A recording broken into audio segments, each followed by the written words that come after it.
Chipotle. Prisons are no joke. Survival of the fittest. A notion shared by those straight from the exercise yard / gym. You find yourself in a middle-class canteen line. Those around you, red-faced and electronically checking the amount of steps they've taken. The line ebbs and flows. Your turn. As you're presented with a bowl. Mexican Tupperware, you half wonder. Confidence in one's delivery, now a must. Please sir, can I have some more? Bold, but to the point. Navigating the free extras, a sign you belong. It works. Smug, victorious, and with a handful of extra rice, you look for a seat. Someone stands up and waves, followed by somebody else, and someone else. It's good to feel popular, all thanks to the bowl. Rolling all this into a burrito and managing the possible escape would have seen beans released on parole. While the name Steve might not fill you with confidence when it comes to Mexican cuisine, Steve Ells, the founder of Chipotle, does know his way around a saucepan. It would seem, starting out at the Culinary Institute of America is not the usual journey taken for fast food or restaurant chain entrepreneurs. A lofty ambition of one's own fine dining establishment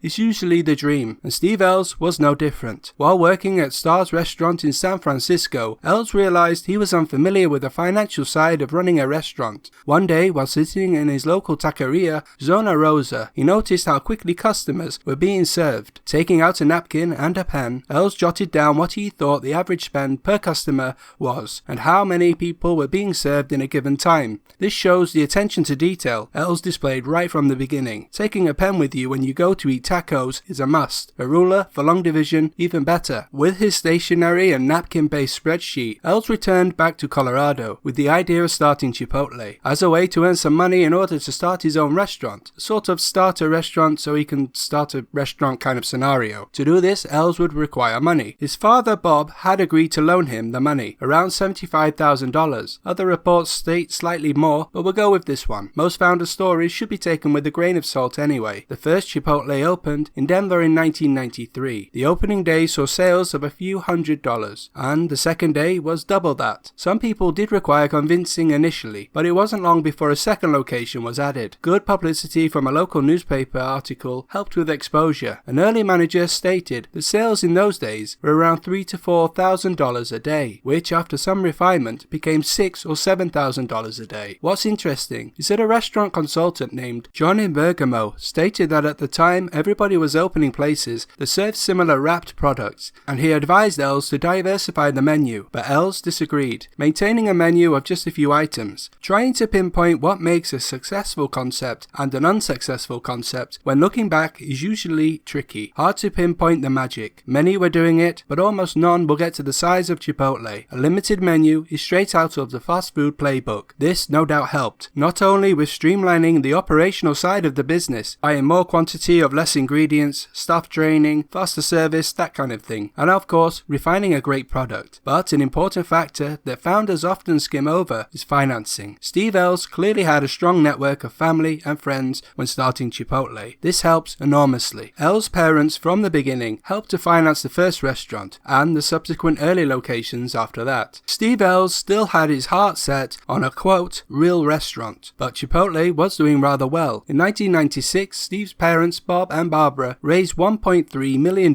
with a whip round from a handful of wealthy friends, which is a lot of money for most new restaurant startups. But if you're going to reach the heights of Chipotle, even more money would be needed. The Chipotle team put a business plan together and approached investors. The model was clearly attractive as an investment. An early investor named Al Baldocchi was surprised by the profit to customer ratio, and Al Baldocchi had a friend that had just been hired by McDonald's to work on new business development. If you're thinking you've just pinpointed a pivotal difference between failure and success, you're certainly over the target. Steve Ells was asked to attend a meeting at McDonald's in Illinois, where he was asked to cater for the board. The Chipotle went down well, and ultimately McDonald's agreed to invest, with a commitment of $50 million in the first year. Chipotle was definitely off and running. What McDonald's brings to the table is huge. Logistics, supply lines, money, and just as importantly, reputation. This helps across the board when conducting business or getting favorable terms. If McDonald's thinks you're worth investing in, then others will too. The unique selling point of Chipotle was that the ingredients were not only fresh, but also freshly prepared. Along with with menu staples that would be slow cooked, rather than the quick turnaround of traditional fast food more common at the time. Steve L's culinary background and seemingly uncompromising attitude to how things should be done at Chipotle did give the company a slightly different edge. McDonald's does appear to have been fairly easygoing. L's was adamant that the menu shouldn't change when moving from state to state or location to location, although McDonald's did intervene when Chipotle produced an ad with a rolled burrito with the tagline, "Usually when you roll something this good, it's illegal." This did get passed on to McDonald's. Expansion would continue with McDonald's, growing from 13 restaurants to about 500, but in 2006 this would end, when McDonald's and Chipotle went their separate ways, with a public offering. While McDonald's did get a return on its investment, Chipotle was the real winner, going on to be valued at tens of billions of dollars less than a decade later. The perception of Chipotle as a healthier alternative had helped the brand along with others to forge a more premium market. This changed. Chipotle went through a number of health scares, more than I think a lot of people probably realize, as they kind of morphed into one another. There was reports of a norovirus outbreak in 2008, but it was in 2015 saw various outbreaks of E. coli, salmonella, and norovirus popping up at various restaurants. It was a shit show. No laughing matter. If you're running a restaurant chain, this is your worst nightmare. That and being eaten by a bear. The fact that it wasn't an isolated incident also helped fuel national attention. The media appears to really like a virus, and many headlines drew attention to the cases. Deaths were reported. People were in hospital, and the effects of norovirus, E. coli, and salmonella are really severe, and this should have been avoided. Many doubted Chipotle could ever bounce back from such a thing. Turns out they can. Despite the beating of the drum of doom, it seemed like most people gave it about a year before they felt fatigued with the bad news and went back to normal. 2016 was the only year that sales suffered. Apart from 2016, global revenue of Chipotle has continued to rise year on year since parting ways with McDonald's. Chipotle had handled the PR crisis with a simple strategy. The company chose to own the problem. Granted, once it became too big, but facing up to it does tend to work. If there is a flaw in the system, sweeping it under the rug would not be advised from a moral and a business perspective. The Chipotle marketing team, being experts in going viral, well, at least in this context, were in a good position to take advantage of the world in 2020. Solitary confinement for the masses brought the canteen to the door at a time when being healthy was a critical requirement, unlike the rest of the time, where a lot in the restaurant industry were caught out by the change in circumstances. Chipotle was in a great place. Mobile ordering infrastructure, delivery, and an already more health-conscious customer base resulted in the usual Chipotle increase in sales. Unstoppable. While credit should be given to Chipotle for already investing in the user experience, it is slightly fortuitous that one of Chipotle's main problems is the same problem that occurs in a pandemic. People standing really close to each other in a line. The one way to mitigate a queue that might mean someone going elsewhere to eat is to allow customers to order from an app, online, and or get their order delivered straight to their door. In summary, Chipotle shows the expertise needed to navigate problematic situations and stay on course. The cases of norovirus, etc. in 2015, the company were responsible. There's nowhere to run, and the company owned up to the problems in the system and made changes accordingly, which is a lesson in crisis management. In 2020, it was an external threat that happened to benefit the company. But that being said, Chipotle was trying to solve an existing problem that coincided with a pandemic. The moves were right, and that's why the sales were increased. What goes around comes around. Chipotle may have had the Midas touch, but Steve Ells was essentially forced out of Chipotle. First as CEO after the setback from the viral outbreaks, replaced by Brian Niccol, formerly of Taco Bell, and then from the board in 2020 when he was replaced by Brian Niccol, formerly of Taco Bell. Leave the guy alone, Brian.